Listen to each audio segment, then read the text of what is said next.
Earlier this week in Cape Town, Africa's biggest voices in streaming, broadcasting, and technology came together for the 6th annual OTT Content Streaming Summit. Over 2 days, one message stood out. Africa's digital future is now. From the milestone of SABC Plus surpassing 2 million registered users to bold conversations on mobile-first platforms, hyperlocal storytelling, AI-driven discoverability, and smarter monetization models, the focus was clear. Access, localization, value. Leaders agreed that sustainable OTT growth in Africa will be built through collaboration, innovation, and solutions designed for real African audiences. So we asked a few delegates and Team SABC the key questions shaping the industry. Here's what they had to say. Just reached 2 million users.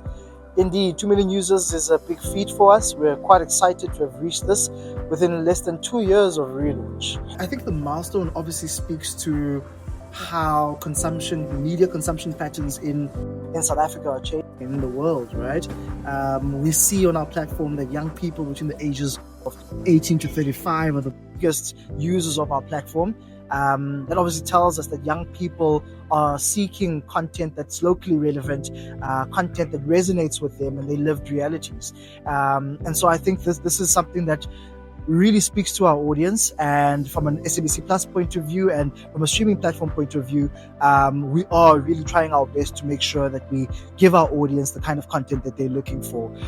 So that's all it really speaks to, right? It's the fact that we are a platform that provides content that's relevant for our young audiences, and young audiences are seeking more ways of consuming content online and digitally.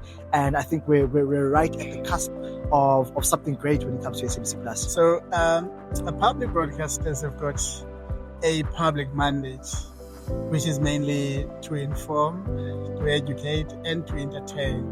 In order for them then to balance the innovation and to ensure sustainability within the OTT space, there has to be some element of funding of that public service mandate. And then two, the investment on the digital platforms.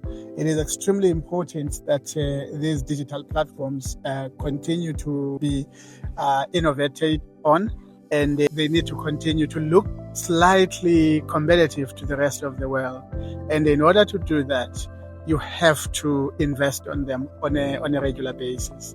It's a very difficult task at the moment because there's not a lot of investment that goes to the platform outside the operational expenditure that the SABC generates. But it is some of the things that we're busy doing from a strategic perspective to ensure that we continue to innovate around the platform, to continue to invest on the platform, but on the other side, balancing it with the public service mandate that we have.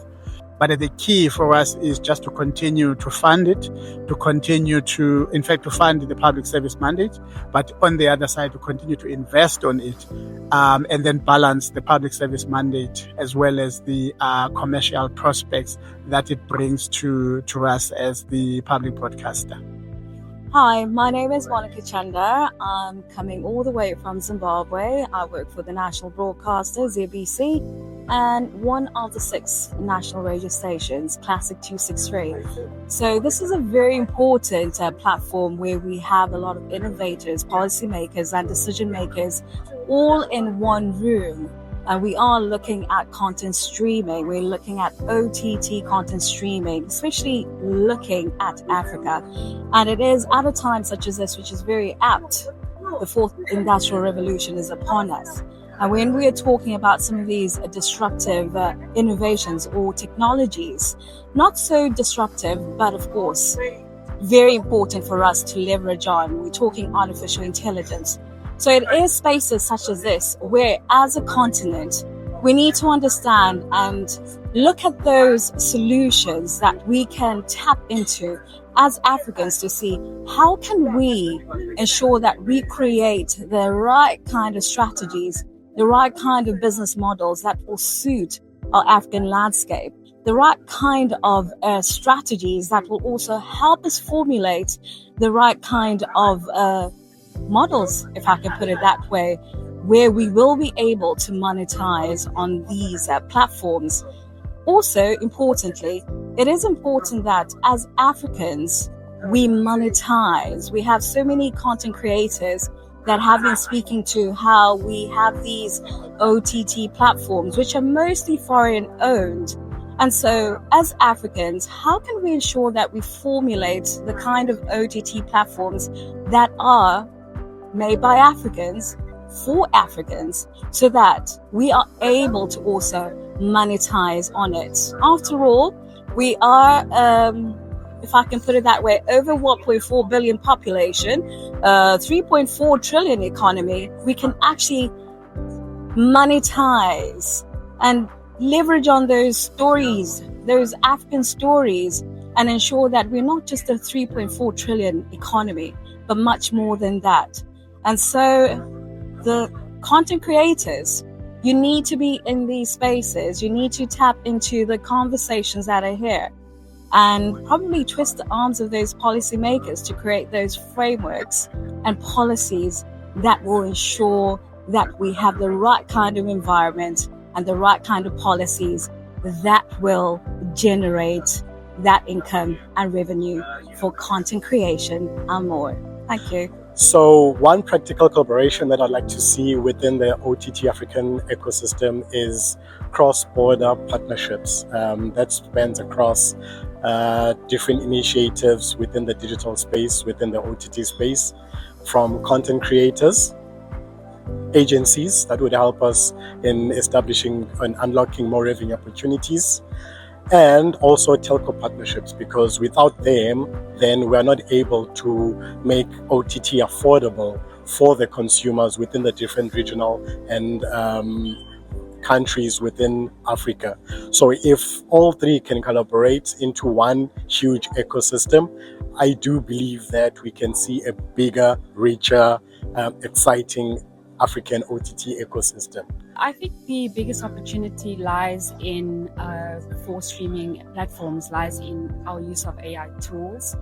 It's become quite a prevalent topic, in recent years. So basically what that means, or what I believe, is that, the African content ecosystem is quite diverse, and that diversity, is both a challenge as well as an opportunity for us.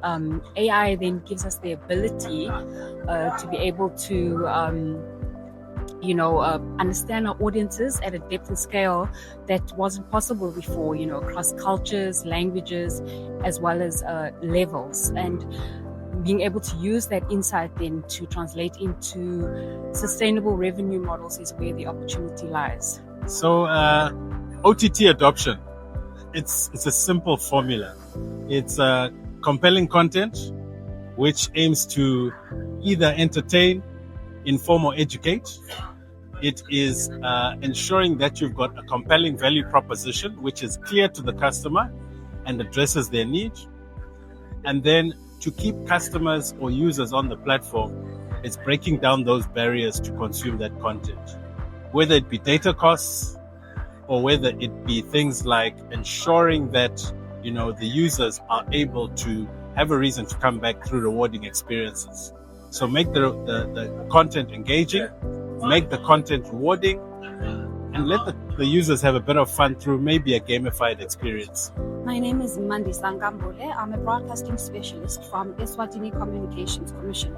Sustainable streaming services in Africa would be great if there was collaboration between all the African countries. So something like a regional streaming site, instead of having little silos of streaming services here and there, it would be great to have something that is just united, uniting all the regions, the big and small regions, because in a country like mine, Eswatini has a very small population, so it's kind of difficult to negotiate any kind of terms when it comes to maybe monetizing content. But as a bargaining tool and a bargaining chip that we can use is our collaboration as units that come from different countries. So that will be the best way to have a sustainable OTT platform that is going to benefit Africa as a whole, rather than just benefiting a few people here or there, a few companies here or there. But that would be the greatest thing that would happen. It would be a collaboration. And I think that would be something great to see happening in the next 2 years. One of the things that I was excited to hear us speak about during the summit was a fund that was going to be monetizing, a lot of the content creators, because I think we do need somewhere that we can dig our pockets into just to give out to the creators who are doing this content for us. And because rightfully said, content is king and data is queen. So those are the two things that are being, at the base of everything that is happening when it comes to content creation. So it would be great to have a fund that will support the content creators of the whole African region. Well, I know that it is something that is still in the pipeline, something that's still being spoken about, but that will be a great addition to just exactly what we need to see happening in the African continent, and as far as supporting local content creators. Hi, my name is Nico Muya. I'm the Chief Commercial Officer at the NBC, which is the Namibia Broadcasting Corporation. It's good to be here at the OTT Streaming Summit. Indeed, as NBC, we are running a hybrid model. So that's the traditional platforms that we are having, TV, radio, as well as the OTT platform. So the role that actually OTT plays within our ecosystem is very critical because the market is changing very rapidly. We have a younger generation that we need to cater for. So therefore, the idea was for us to expand in terms of our platforms to accommodate all the demographics that we have in our country. At the moment, we are running an OTT platform that is called NBC Plus. It's attracting 169,000 audiences per month, which is great for us, actually, looking at our population, which is 3 million. Now, in terms of the way forward, we are looking at integrating, what we call our BMA, which is the broadcasting media asset, towards all our OTT platforms so that we can actually expand and offer added value services to our audiences, particularly the younger generation. Thank you. It depends, but I'll try and zoom in into at least two elements. But the first, before I zoom in, just to preface, for the OTT platform, it firstly needs to be a stable platform. Because if it's not stable, that's when you start to lose your audiences. Because any little thing becomes a disruption. So you have to have your foundation right, and you have to have your basics right. Then upon investing on a solid platform with the high performance, then you can start to talk to other tools that you need. Because it's the platform that is stable, then you need to then start now to monetize or bring back the money or your investment from the platform. So that's when now you start to look at your tools, which is your ad tools that you need. Also, they need to be smart because from an investment perspective, the pie, or from an advertising perspective, the pie is this big. So for you to be able to dissect the pie and get more out of the pie, because you still have competitors that are fighting for the same pie, it means your tools need to be even better. From a content perspective, they don't have to be intrusive, meaning you start now to work on your sponsorship, you start to work on adverts that are relevant to the content so that you don't chase away your advertisers. Then you use data to then inform you.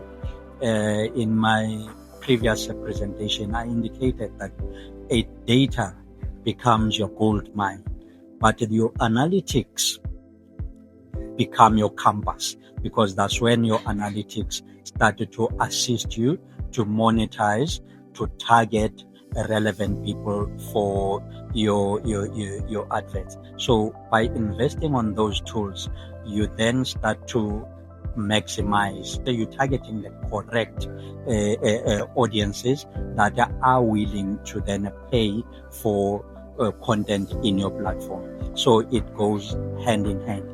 But also the ones that are paying, you then also look at the advertisers that they are willing to then invest based on the analytics that you give them. So it is those investments that we need to then, as executives start to think about strategically how then can we support our platforms, especially in the African continent. We need to do more stabilizing the platform, because we know that there is challenges around the connectivity, and you don't want your platform to be buffering, you don't want it to chase away your audiences, but at the same time you need to have the correct tools which will then assist you to ensure that with those tools you maximize the monetization element.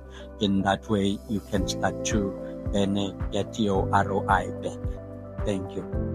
Now, the summit may be over, but Africa's digital story is still being written. From access and localization to AI and innovation, the future of streaming on the continent will be shaped by the choices we make now.